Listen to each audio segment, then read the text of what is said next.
Tonight at 10, a harrowing account from a survivor of the Orlando nightclub shootings. Lying wounded on the dance floor, unable to move, he'd been shot 3 times.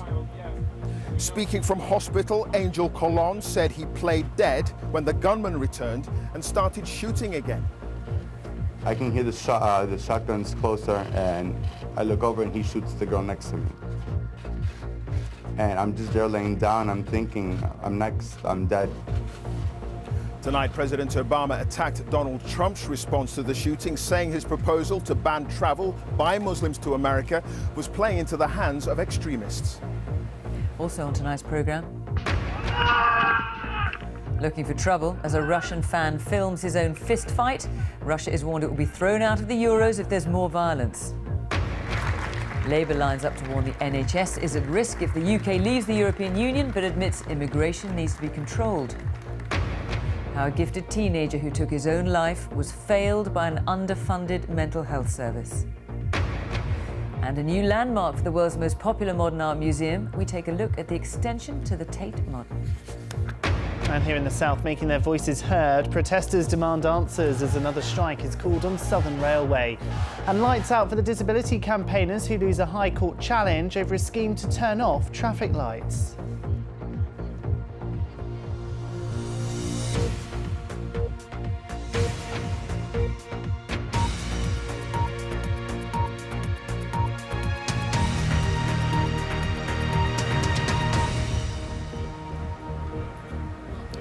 Good evening to you from Orlando in Florida, where a man badly wounded, shot 3 times in fact, but who survived, has been speaking for the first time about the horror of that night when a gunman opened fire in the Pulse nightclub just down the road there, still cordoned off by the police. Angel Colon was speaking from hospital, and he described what happened when Omar Mateen opened fire on that club. He said he had to play dead as the gunman wandered around shooting indiscriminately, even shooting at those people who had already fallen to the ground. And today it emerged the killer had actually visited the nightclub on several occasions over the past few years. 49 people, of course, died. 6 people are still critically ill in hospital. Let's get our first report tonight from our North America editor, John Soap. Stories of horror and survival don't come much more vivid than this. At a hospital news conference, Angel Colon, who was shot 3 times in the leg, was applauded from his wheelchair as he spoke about the nightmare that unfolded in the Pulse nightclub. Everyone started running everywhere. I got trampled over, and I shattered and broke my bones on my left leg. So by this time, I couldn't walk at all. All I could do was just lay down there while everyone was just running on top of me, trying to get to where they had to be. And all I could hear was the shotgun, one after another, and people screaming, people yelling for help. He's shooting everyone that's already dead on the floor, making sure they're dead. I was able to peek over, and I can just see him shooting at everyone. And I can hear the shotguns closer, and I look over and he shoots the girl next to me. And I'm just there laying down, I'm thinking, I'm next, I'm dead. So I don't know how, but by the glory of God, he shoots towards my head, but it hits my hand. And then he shoots me again, and it hits the side of my hip. I had no reaction. I was just prepared to just stay there, laying down, so he won't know that I'm alive. The hospital, 2 blocks away from the nightclub, had recently gone through a mass shooting incident rehearsal. Now it was reality. We're used to seeing gunshot wounds. We're used to seeing a multitude of injuries each and every night, but this was somewhat of a surreal experience. We were just given patient after patient after patient. Police have been questioning Omar Mateen's wife over whether she was guilty of any criminal offences. She's reported to have told the authorities that she tried to talk her husband out of launching the attack. In the immediate aftermath of the shooting at the Pulse nightclub, a lot of people asked, why here? Why Orlando? When there were so many other bigger, better-known clubs closer to where Omar Mateen lived. But now it's emerged he was a regular patron here, and was using a gay dating app. When he was first contacting me, he was saying, asking what club, in his words, what clubs are popping and things of that sort, and what good places are to go. But I remember telling him, oh, you can just look it up online because I don't go out too much. He used to come in the bar about on the weekend. Sometimes he would be there. Sometimes he would miss a couple weeks and then be in again. He was regular. We consider that regular. Irrespective of the motive, nothing changes the maths. 49 people dead and many others with life-affecting injuries. John Sopel, BBC News, Orlando.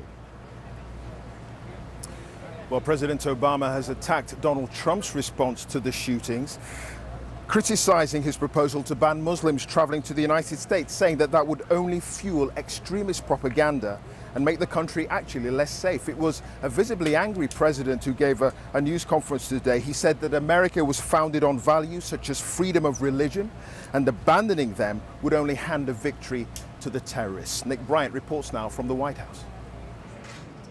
Barack Obama is often criticized for being emotionally aloof, for being too calm and deliberative.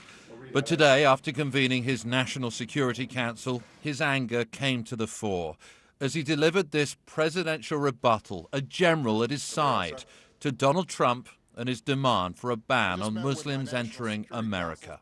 We now have proposals from the presumptive Republican nominee for President of the United States to bar all Muslims from emigrating to America.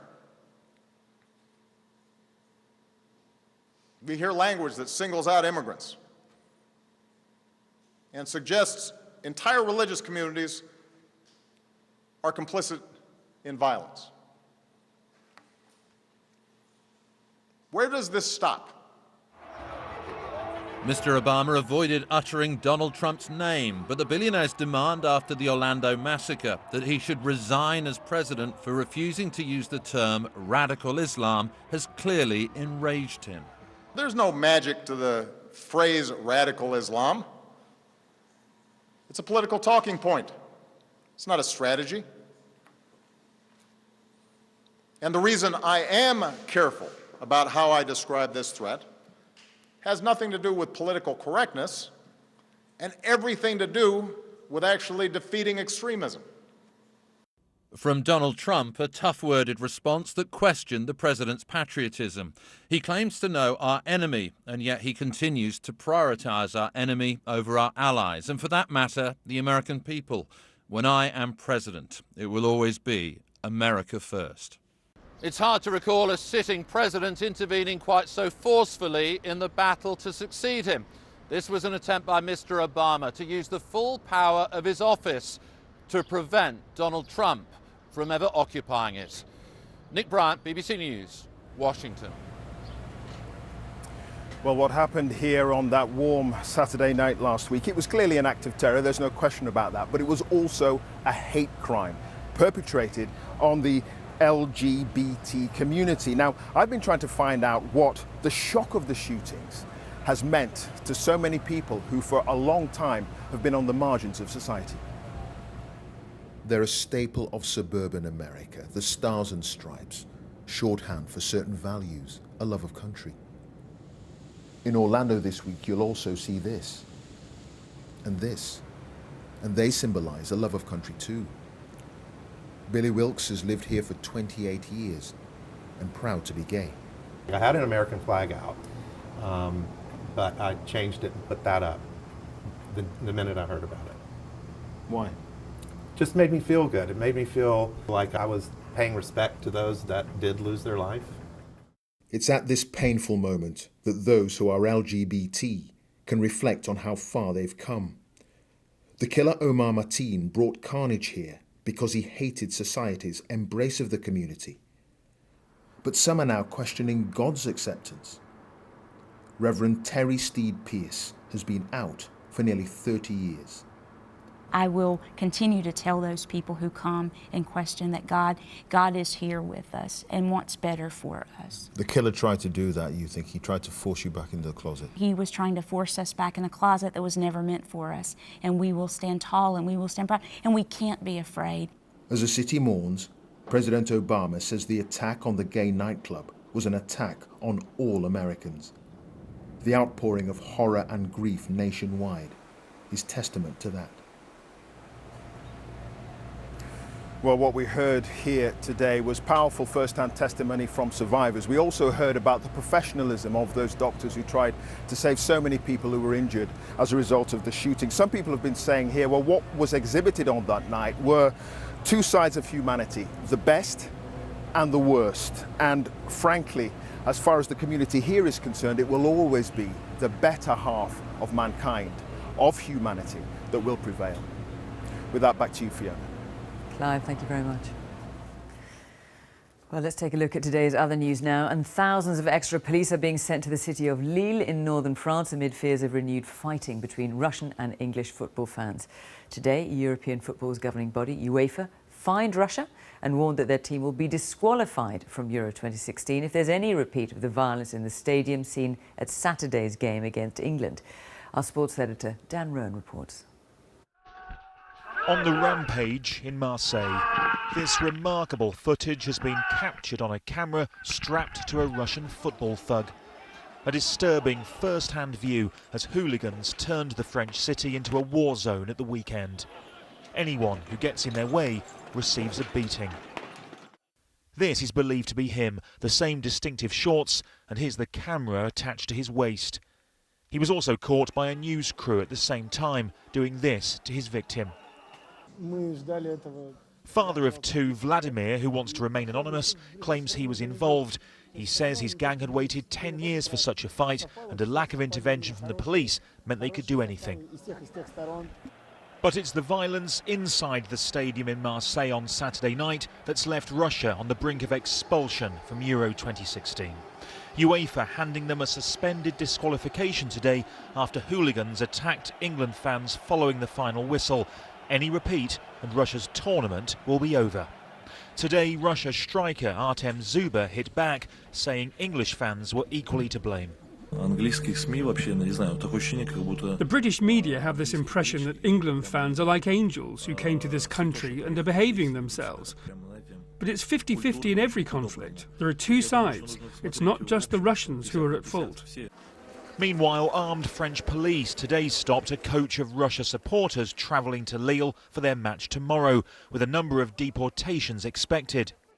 A huge security operation is now underway in the city. England play Wales in nearby Lens on Thursday, and with many of the 50,000 expected British fans basing themselves in Lille, there are growing fears of more trouble. Today, Britain pledged to give whatever policing support the French ask for. We brought more spotters for this game. That was a plan before the Marseille game, so we've got additional spotters for both England and Wales. We've also got the two commanders working here and work as an integrated team. I'll come and work with them just to add some extra resilience. With 150 hardcore Russian hooligans still at large, these England fans are looking over their shoulders.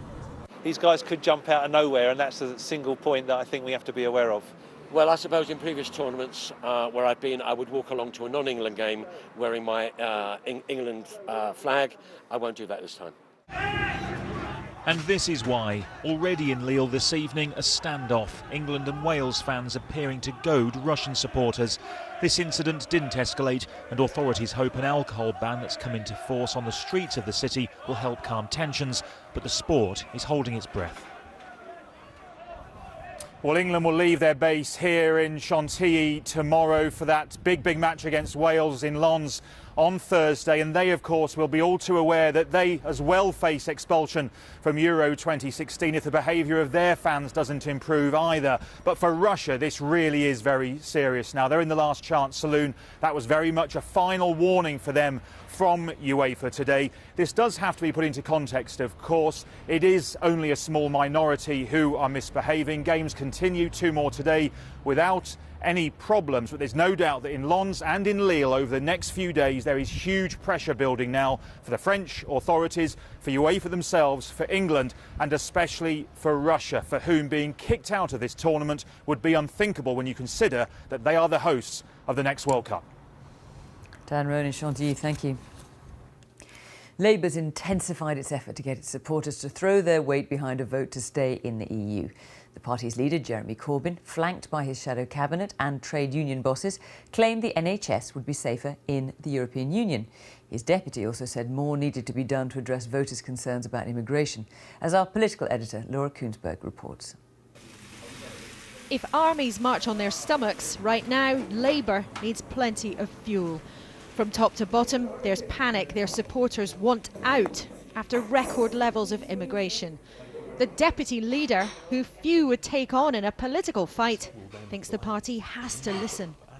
I've been touring around the country and I'm concerned that too many are saying they're sick of the Cameron's government and they're voting Leave. I want to say to them, the stakes are too high on that. If you vote to punish David Cameron in this referendum, there's no comeback.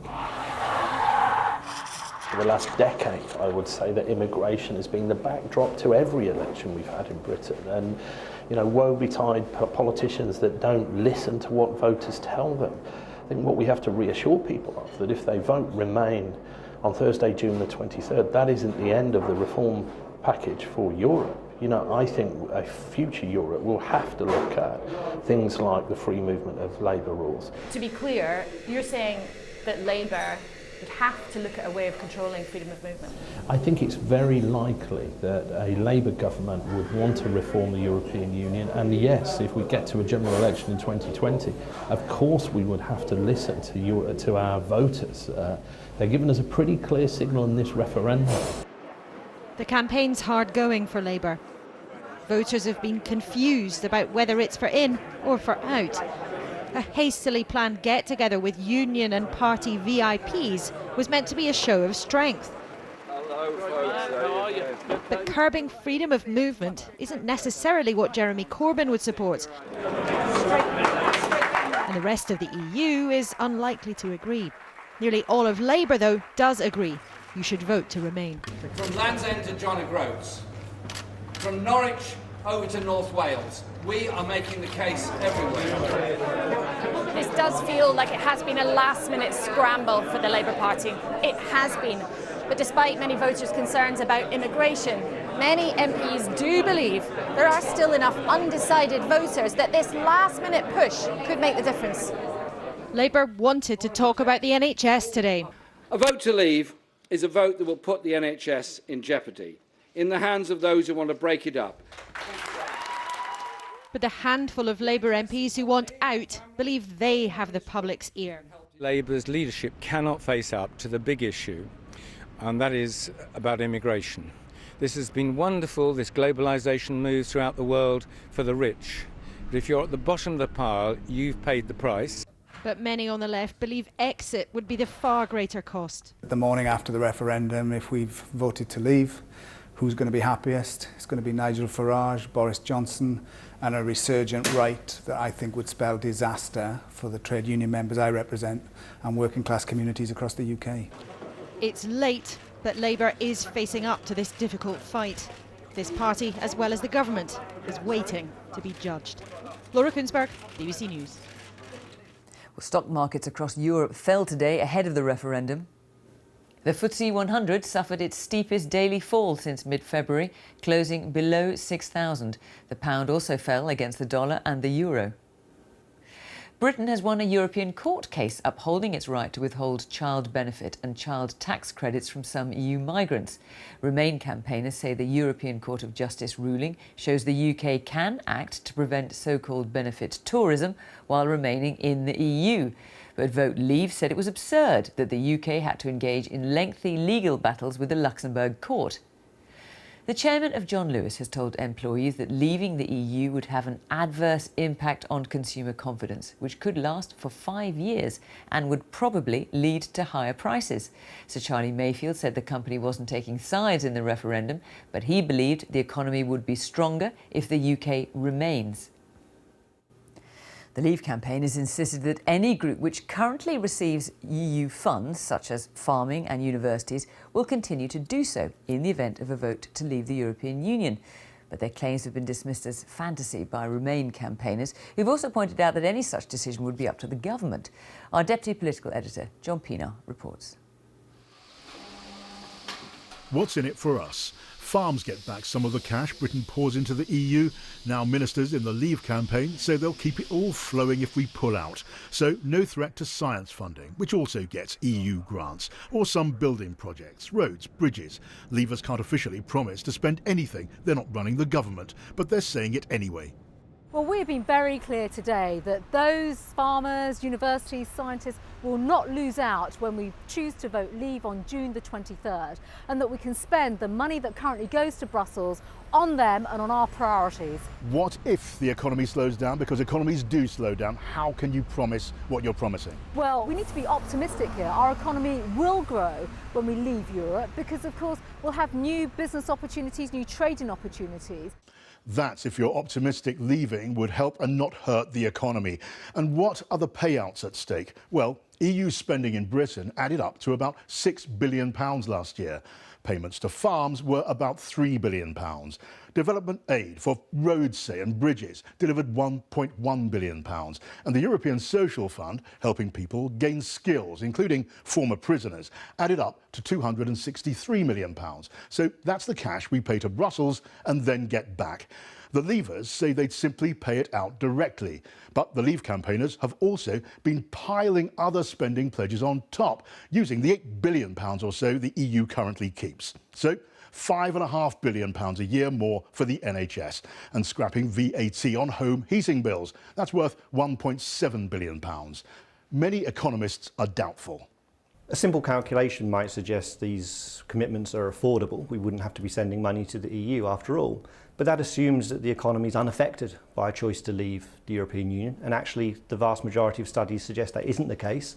The economy would be smaller, overall we would be poorer, and therefore there'd have to be cutbacks in some areas or tax rises, not giveaways.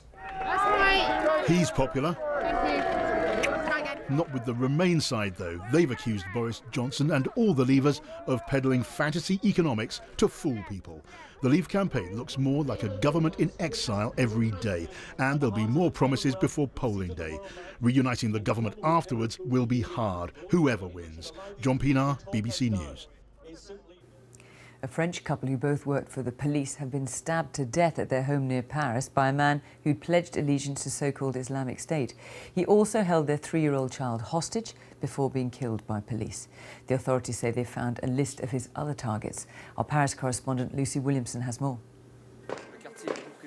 They knew these images would come again, just not where. Last night, France's battle with terrorism came to this suburban street. The police, this time, both defence and target. Here, outside his house, a local police commander was stabbed to death. His attacker, carrying a Quran and a list of other targets, then took the victim's wife and toddler hostage, posting videos on social media as he continued his assault. My thoughts are with this couple who were only doing their duty. The man was coming back home after carrying out his investigations. She was waiting for him because she also knew the necessity of protecting a country. She was herself a member of the police. This is the man who brought terror to a quiet commuter town, 25-year-old Frenchman Lahossi Abala. French police negotiated with him for hours before moving in. Today, this neighbour told us how they'd gathered outside the house as police discovered the bodies of both Abala and the woman he'd killed, her 3-year-old son, the only one of the family to survive. We came out when we heard explosions and gunfire, he says, but we all held back in fear. Everyone knows about IS now. This suburban street is a symbol of the security nightmare facing France. With a state of emergency in place across the country and extra police and soldiers guarding key sites during the European Championship here this month, this attack shows the diverse nature of the threat here and the impossibility of securing every street in France. At local police stations, the slow procession of tributes to the couple has begun.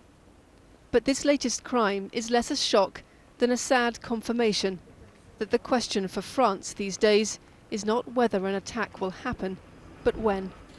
Lucy Williamson, BBC News, Paris. An emergency committee of the World Health Organization has concluded that there is a very low risk of the international spread of the Zika virus as a result of holding the Olympics in Brazil. There had been calls for the Rio Games to be postponed or moved. The WHO has reaffirmed its previous advice that there should be no general restrictions on travel or trade to countries where Zika is present. A coroner says a gifted teenager who took his own life fell through the cracks of an underfunded mental health service. Edward Mallon, a straight A-star student, told his GP he had suicidal thoughts just 2 weeks before he killed himself in February 2015. He was referred to a mental health worker and consented for his parents to be told about his thoughts, but they were not informed. Our health editor, Hugh Pym, was at the inquest. It's an immensely tragic and human story, the words of Edward Mallon's father on the death of the son he said was a truly exceptional young man. Edward, who'd been offered a place at Cambridge University, battled with depression before taking his own life on a railway line near his home. This music he'd recorded was played at his funeral.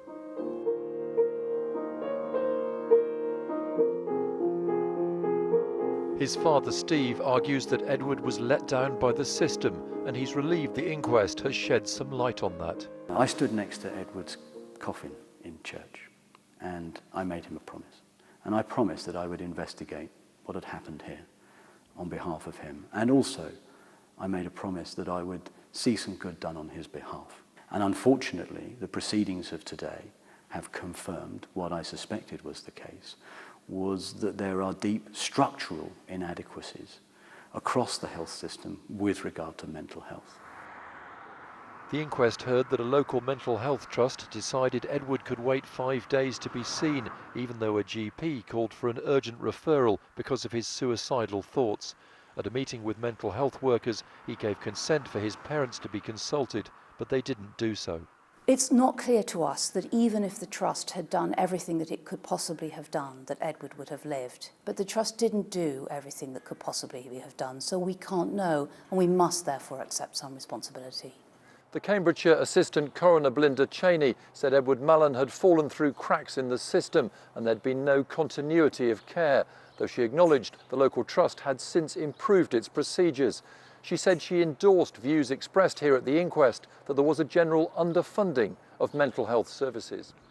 For Edward's father, there's a continuing campaign. It means that we need to come together as a community and take action to try and prevent young people reaching crisis. That's very much the mission I'm on. That mission, he says, is about trying to prevent future tragic losses like those his and other families have suffered. Hugh Pym, BBC News. With just over a week to go before polling day, the EU referendum is increasingly being seen as an argument between the economy and immigration. Throughout the week, we're taking stock of the main themes of the referendum campaign. Tonight, our home editor, Mark Easton, reports from the Kent coast on how immigration has become a key issue of the referendum. Listening to the voices of Britain over the last couple of months, it's clear that many voters don't see this as a referendum on EU membership at all. They seem to be getting jobs just like thrown at them, where we can't get a job in our own country. Nor is it about our trading relationship with our European neighbours. If I go to our largest Tesco's here, there are 2 long aisles full of Polish food. This, for many, is a referendum on immigration. It's not really about how much child benefit a Latvian migrant gets, or even whether we're better off in or out. It's about something more fundamental. It's about what kind of country we want to be. Dymchurch in Kent is reminiscent of a Britain that seems to be disappearing. It hit the news recently when a group of Albanians were rescued from an inflatable dinghy just offshore. 2 men have since been charged with people smuggling. The story has become a metaphor for the sense that the UK, its heritage and its way of life are under foreign attack. I'm fed up with these immigrants coming over, just doing what they want, you know, just changing the culture of our country.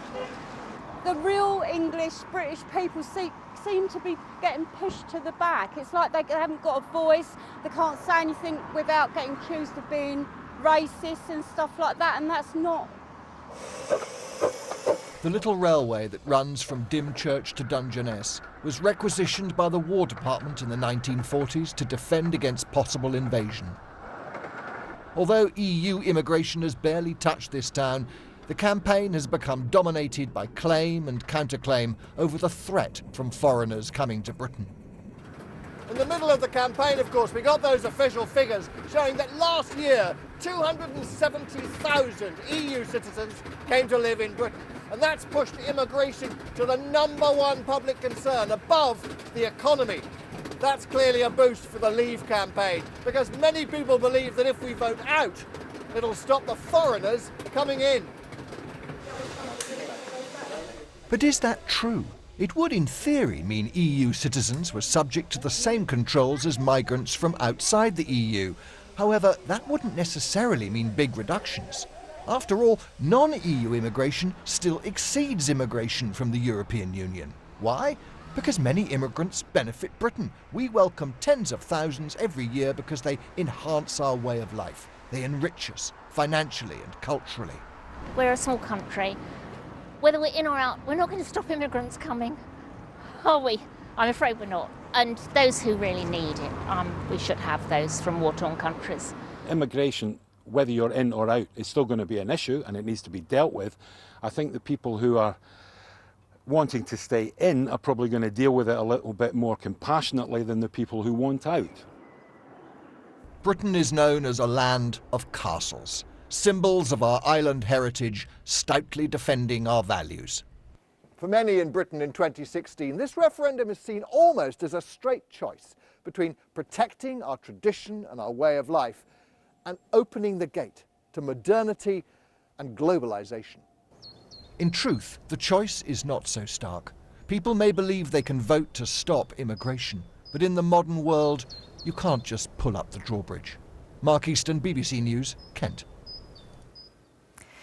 It's already the most visited modern art museum in the world. And this week, the Tate Modern in London opens a £260 million extension that'll greatly expand the range of work on show.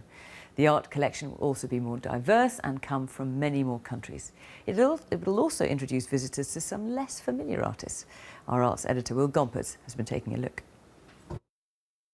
As extensions go, this is a whopper. A 10-storey high, 21,000 square metre twisting pyramid that's been clad in a lattice veil of bricks and attached to the rear of the original Tate Modern. More than anything else, we wanted to bring the old and the new part together.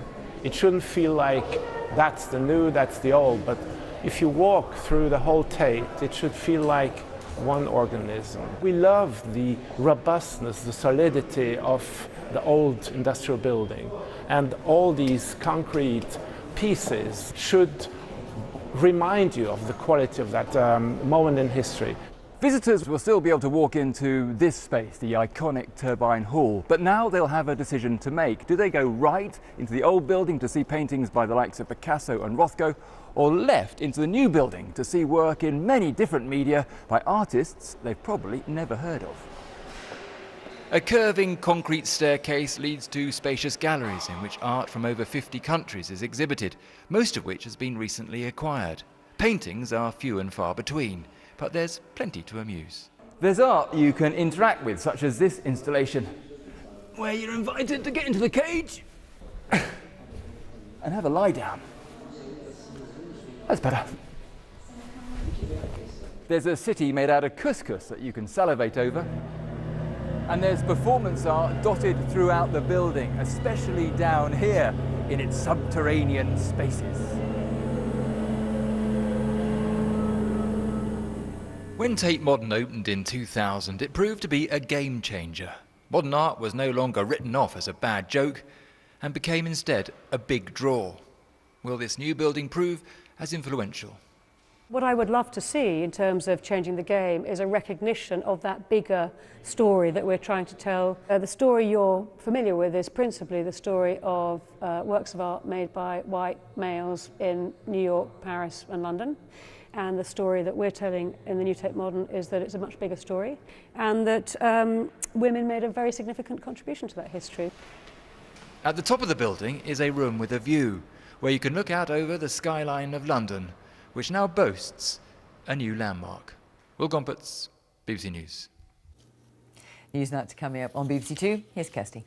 We're on the referendum road trip with our Newsnight truck tonight. We've parked in Middlesbrough, a Labour heartland where UKIP are second in line, to find out if people think the EU makes their lives better or worse. That's now on BBC Two, 11 o'clock in Scotland. Here on BBC One, it's time for the news where you are. Bye-bye.